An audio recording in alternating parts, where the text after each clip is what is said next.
and welcome back to the channel. As always, I'm your host, Morgan. Today, we're gonna do another one of the little videos where we go through a few of the headlines that caught my attention this month that I didn't quite want to make a full video on. Now, before we jump into it, the first two headlines I'm going to talk about together because they are relevant together, and they are an update on the whole gray wolf situation in the United States. And there will be a more in-depth recap of the whole gray wolf situation coming in the near future, but I want to talk about these headlines right now in a less structured format. The first two headlines, as promised, are a little update on the gray wolf situation in the United States. Now, unfortunately, this is not a good news update. This is still more bad news for gray wolf conservation and this very important keystone species. So the first one is hunters killed 82% more wolves than quota allowed in Wisconsin. A quick little recap on the Wisconsin situation specifically is that since gray wolves were taken off of the list of endangered and threatened species, so the federal list, the state of Wisconsin has a law on the books requiring there to be a hunting and trapping season from November to February. And the state of Wisconsin, since wolves did not actually officially lose their listing on the federal endangered species list until January, Wisconsin basically said, oh, we're going to wait till the following November to do a full season instead of a very short season. Well, a hunting group that wasn't even Wisconsin-based basically took the Department of Natural Resources to court. Department of Natural Resources lost. They had to run a very short hunting season that was about a week or 2 weeks long. Off the top of my head, I don't remember the dates. This whole thing ended up with 1,500 hunters with permits to kill 119 wolves. 216 wolves were actually shot. So this whole situation ended up with more wolves than were even allowed got killed, and that's pretty much the update there. I don't have any good news there. And I can't say that I'm surprised by this whole outcome. It's very clear that this wolf hunting in this case is about having a trophy and not about regulation, especially since there is no evidence that wolves are overpopulated in the contiguous United States at all.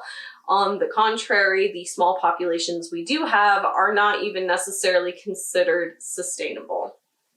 So the other wolf headline that we're going to talk about real quickly here is wolf snaring extended seasons nears passage of Montana legislature. And basically the big point of this article is exactly what the article says here. And it's just that Montana's pushing for the wolf snaring season to be extended.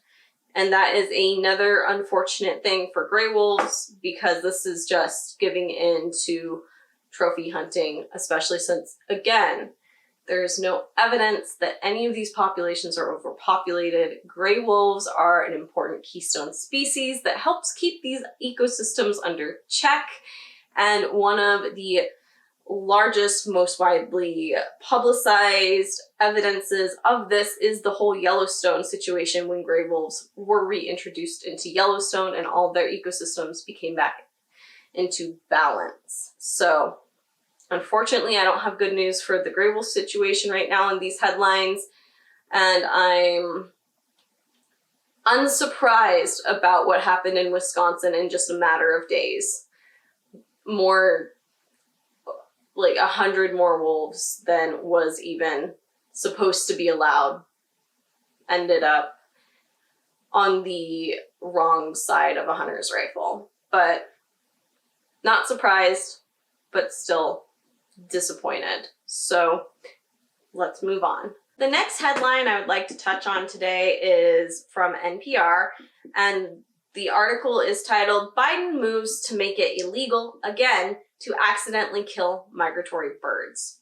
Now, this might seem a little bit like, what? But a very quick little to-do about migratory birds is that there's the Migratory Bird Treaty Act, where it's actually illegal to kill migratory birds. And this is a big deal in the US because we have a lot of birds that will migrate through. A lot of species are endangered or threatened. So this just kind of extends international protections. While the Trump administration basically removed a lot of protections from this act, saying that, well, if the migratory bird was accidentally killed, then nobody's at fault, whatever, no biggie, bro. Well, it's actually a big deal because things like BP oil, for example, could no longer be fined or prosecuted for oil spills that kill waterfowl and things like that. So basically, what they did was they really weakened this Migratory Bird Act. So while it was still illegal to go out and intentionally hunt these birds, intentionally collect parts of these birds, as long as you could at least show that it was an accident, man, you're let off scot-free for the most part. And what it really did was it protected businesses like BP and other oil companies for the most part, and other companies that benefit from more relaxed environmental protections in general. So what the Biden administration is essentially doing here is they're basically closing those loopholes and making it so accidental killing of these migratory birds is still able to be prosecuted. Now, this is going to take time. There's still going to be a gap in the protections for these birds in the meantime, but this is a good thing that's happening because our environmental protections are being re-strengthened again, and they're not even necessarily being strengthened, they're just being brought back up to pre-orange monster. So this is a good thing, and a lot of these species, again, are at risk of extinction, so it's a big deal if they're killed, even if it's an accident. And removing those protections and ability to prosecute the accidental killings primarily benefited companies like BP that, again, benefit from more relaxed environmental protections. And frankly, under the Trump administrations, I say environmental protection very loosely because that administration did so much to undermine anything that the nation has done for environmental protections, has done more damage to the Environmental Protection Agency, to the Department of the Interior, all of that stuff. And it's generally a little mind-boggling when you think about it, especially since one of the lies that he tried to claim was that he was the most environmentally conscious ever. And it's just like, no, sir, you are not. You are environmentally conscious in the fact that you know how to get rid of the protections that are inconvenient for you, but you are not environmentally conscious. So again, this whole thing that the Biden administration is trying to give back the protections that were lost to these migratory birds is a big deal. It's still going to take some time because government is annoying and it's going to take some time to reinstate all of those things, but this is a step in the right direction, and this is just another thing that is a little bit of good news, especially after the unfortunate wolf headlines we just talked about in the previous couple of minutes. The final headline that I want to talk about today is one that simultaneously amuses and enrages me because it's just so ridiculous that I didn't know if it was for real at first, but it is. So, Nebraska declares pro-meat day on Colorado meatless day. And that's gave me the first impression was, what the fuck did I just read? So, the quick and dirty of the situation. Colorado's governor, Jared Polis, basically signed a non-binding, entirely symbolic proclamation that there will be a single day in March, meat out day. So basically it's a day where you don't eat meat. And the whole idea of this is to encourage people to explore vegetarian and vegan options for once a day, because having less meat in your diet is better for the environment. It's better for people health-wise. As Americans, we generally consume too much meat in our diets. And again, that is negative for your health. That's negative for the environment overall. But that's not the point of this.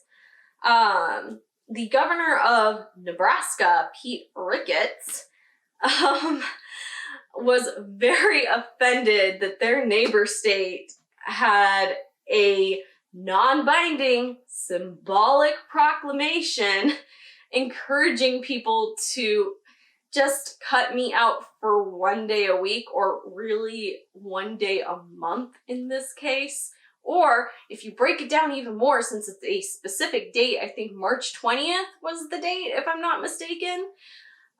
One day a year, if it's just going to be March 20th, that was just where Governor Ricketts has had it. He's sick of us freaking liberal snowflakes. So sick that he signed his own symbolic proclamation declaring Meat on the Menu Day, a day where you eat meat in every single meal in Nebraska. And basically, his whole reasoning behind this is that by Colorado supporting this whole idea that people should at least explore eating less meat, not necessarily go vegetarian or vegan, but like a couple meals perhaps don't eat meat.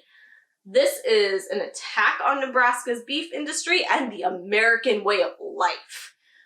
I just find that so funny because I fail to see how encouraging people to spend one day exploring vegetarian options an attack on Nebraska's meat industry.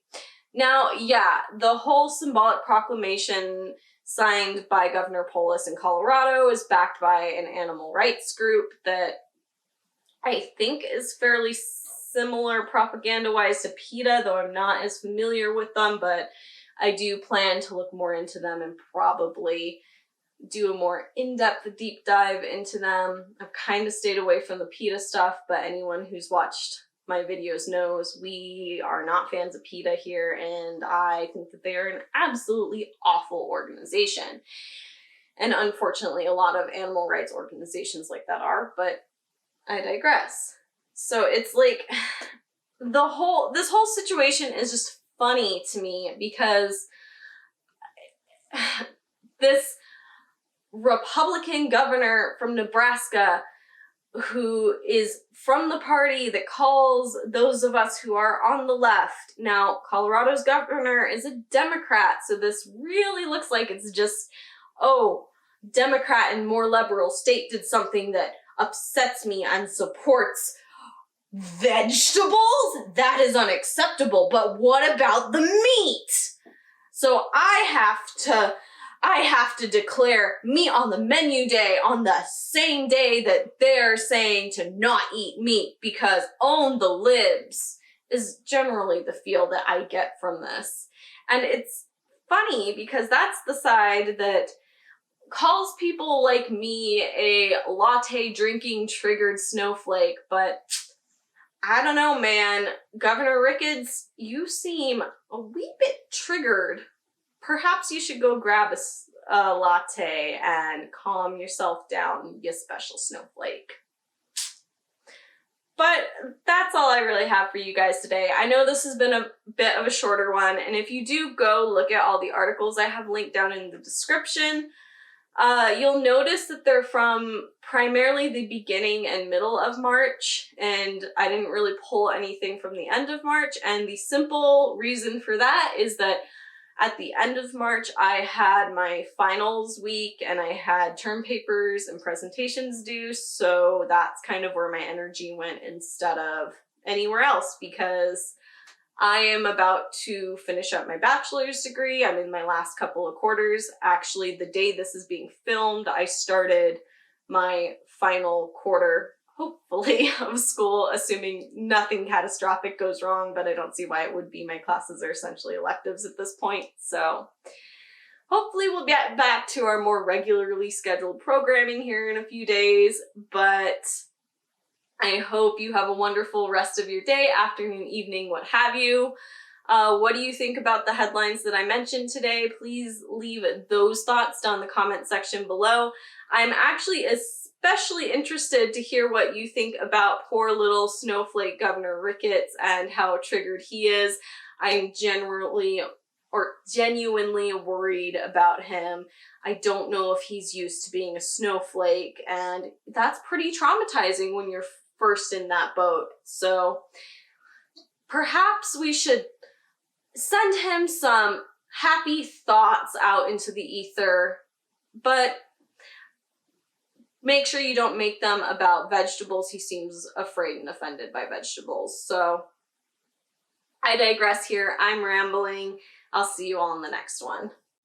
Thank you again for watching this video. Don't forget to like, comment, subscribe, and ring that bell if you would like to see more. And if you'd like to follow me on any of my other social medias, the links are down in the description below. Don't forget to check out thereptilegoth.com for all of my articles and blog posts. If you found any value in this video and you would like to help support the channel, please check out my Patreon page. That link is also in the description down below. And a special thanks goes out to my Diamond Dragon patron, Diane B. What you're doing is really helping me fund a dream here. I will see you guys all in the next one.